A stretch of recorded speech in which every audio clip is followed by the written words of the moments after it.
Hello everyone. तो कैसे हो आप सब लोग और आप लोगों के एग्ज़ाम कैसे जा रहे हैं, कमेंट में ज़रूर बताना। आज मैं आप लोगों के लिए हिंदी भाषा संप्रेषण और संचार का वन शॉट लेक्चर लेकर आया हूं। दोस्तों, आप लोगों को इस वीडियो को देखने के बाद कोई और वीडियो देखने की ज़रूरत नहीं है और ना ही कोई और बुक वगैरह पढ़ने की ज़रूरत है, क्योंकि इस वीडियो में मैंने सभी इम्पोर्टेंट टॉपिक्स और पॉइंट को बहुत ही बेहतरीन ढंग से बताया हुआ है। इसलिए दोस्तों, आप लोग वीडियो को पूरा देखें और अगर वीडियो पसंद आए तो लाइक ज़रूर करें। और आप लोगों को जिस भी सब्जेक्ट पर वीडियो चाहिए कमेंट में ज़रूर बताएं। दोस्तों, मैं आप लोगों के लिए एग्ज़ाम से रिलेटेड कंटेंट और अपडेट लेकर आता रहता हूं, इसलिए चैनल को प्लीज़ सब्सक्राइब करें। वीडियो को दोस्तों ज़्यादा से ज़्यादा शेयर करें ताकि मुझे आप लोगों से मोटिवेशन मिलता रहे और मैं आप लोगों के लिए अपने कंटेंट को जो है बेहतरीन करता रहूं और जो है आप लोगों के लिए वीडियो लेकर आता रहूं। तो हम चलिए शुरू करते हैं अपने आज के लेक्चर को। तो हमारा पहला पॉइंट है कि संप्रेषण से आप क्या समझते हैं। तो संप्रेषण मानव का निहित गुण है। मानव ही सृष्टि का ऐसा प्राणी है जो संप्रेषण करने में समर्थ है। साधारण शब्दों में संप्रेषण को एक क्रिया माना गया है जो विचारों के आदान प्रदान से संबंधित है। इसलिए इस आदान प्रदान के अंतर्गत व्यक्ति अपने विचार, भावनाएं, सूचनाएं इत्यादि दूसरों तक पहुंचाते हैं एवं साथ ही दूसरों के विचारों को ग्रहण भी करते हैं। अब इसकी आवश्यकता क्यों पड़ती है? तो संप्रेषण की आवश्यकता इसलिए पड़ती है क्योंकि प्रथम अनुभव द्वारा विश्व के अनेक घटनाओं और ज्ञान विभिन्न विषयों की जानकारी प्राप्त कर लेना एक असंभव बात है। प्रथम अनुभव द्वारा प्राप्त की गई जानकारी 100% शुद्धता से पूर्ण होती है, परंतु चूंकि यह हमेशा संभव नहीं हो पाता है, यहाँ संप्रेषण की आवश्यकता पड़ती है। शिक्षक शिक्षण के दौरान अपना पूरा भरसक प्रयास करता है कि विद्यार्थियों तक ज्ञान का संचार कर सके। जिस ज्ञान को विद्यार्थी प्रथम अनुभव द्वारा ग्रहण करने में असमर्थ होता है, यहाँ यह कहना अतिशयोक्ति नहीं होगी कि शिक्षण क्रिया एवं संप्रेषण कौशल में सीधा संबंध है। तो हमारा नेक्स्ट पॉइंट है कि संप्रेषण प्रक्रिया के आयाम कौन कौन से हैं। तो हमारा पहला पॉइंट है विषय आयाम। इस चर्चा के इस इससे में चर्चा की जाने वाली जानकारी शामिल है कि विषय आयाम में हमारे जो है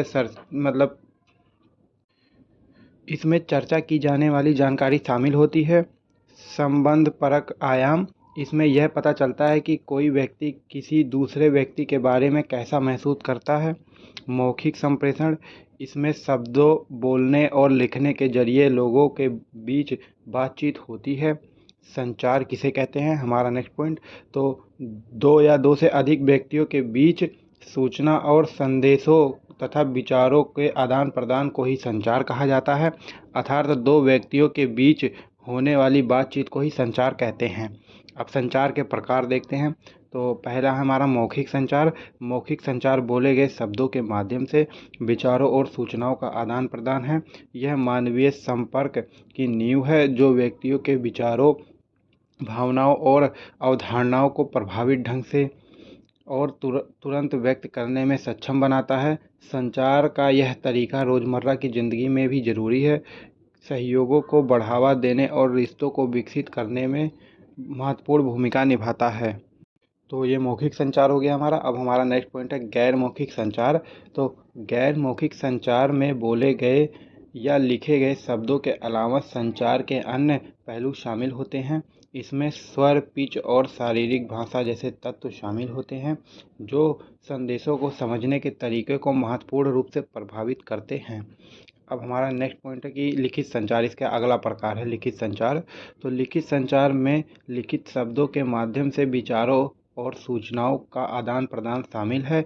यह संचार का एक संचारित और अस्थायी रूप है जिसका उपयोग अक्सर औपचारिक और व्यावसायिक सेटिंग में किया जाता है।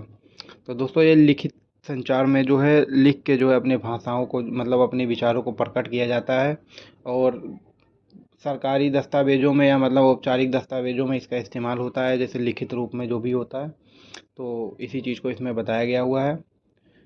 तो अब हमारा जो है नेक्स्ट पॉइंट मतलब नेक्स्ट इसका प्रकार है दृश्य संचार। दृश्य संचार संदेश देने के लिए छवियों, प्रतीकों और ग्राफिक्स पर निर्भर करता है। यह बिक्री, विपणन, डिजाइन और डेटा प्रतिनिधित्व में एक शक्तिशाली उपकरण है। तो दोस्तों इस दृश्य संचार है, जैसे आप लोग कोई न्यूज़ वगैरह देखते हैं या मतलब कोई भी चीज़, जैसे कोई मूवी देखने गए पिक्चर हॉल में, तो वो आप लोग देख के समझते हैं। तो इसी चीज़ के बारे में दृश्य संचार में बताया जाता है। इसके बाद में हमारा नेक्स्ट पॉइंट है कृत्रिम बुद्धिमत्ता। दोस्तों ये आप लोगों के एग्ज़ाम में जो है ऐसे पॉइंट पूछे जाएंगे। तो हमारा नेक्स्ट पॉइंट है, पहले हम लोग पढ़ लेते हैं, फिर मैं आप लोगों को एक आखिरी में जो है कुछ इम्पोर्टेंट चीज़ बताऊंगा जो आप लोग ध्यान से सुनना। तो हमारा नेक्स्ट पॉइंट है कृत्रिम बुद्धिमत्ता।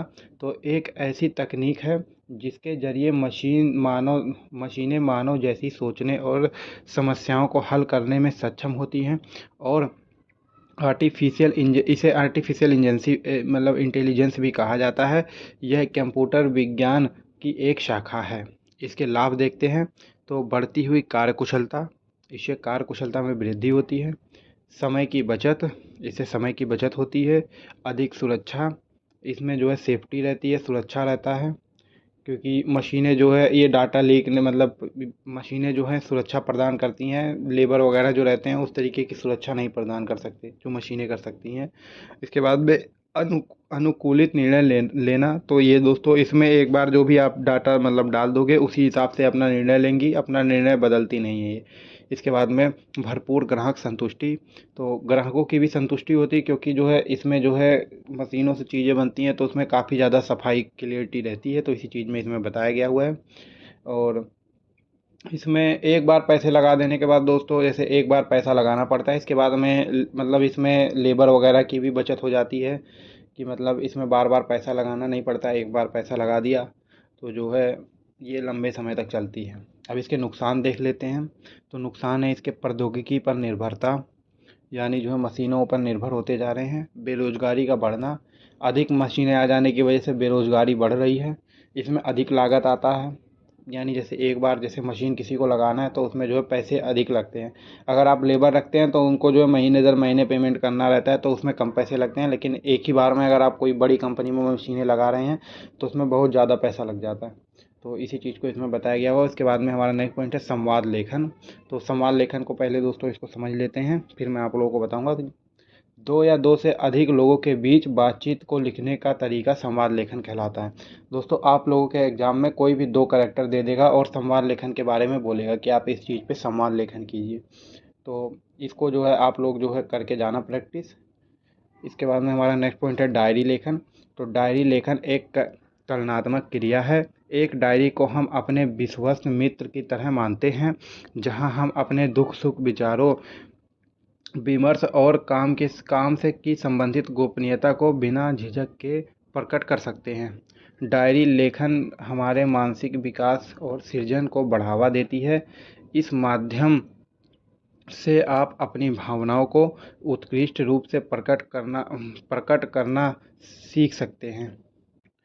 कुछ विषय ऐसे होते हैं जिन्हें हम किसी के साथ साझा नहीं करना चाहते या करने में सक्षम नहीं होते हैं, जिससे मन में तनाव बढ़ता है।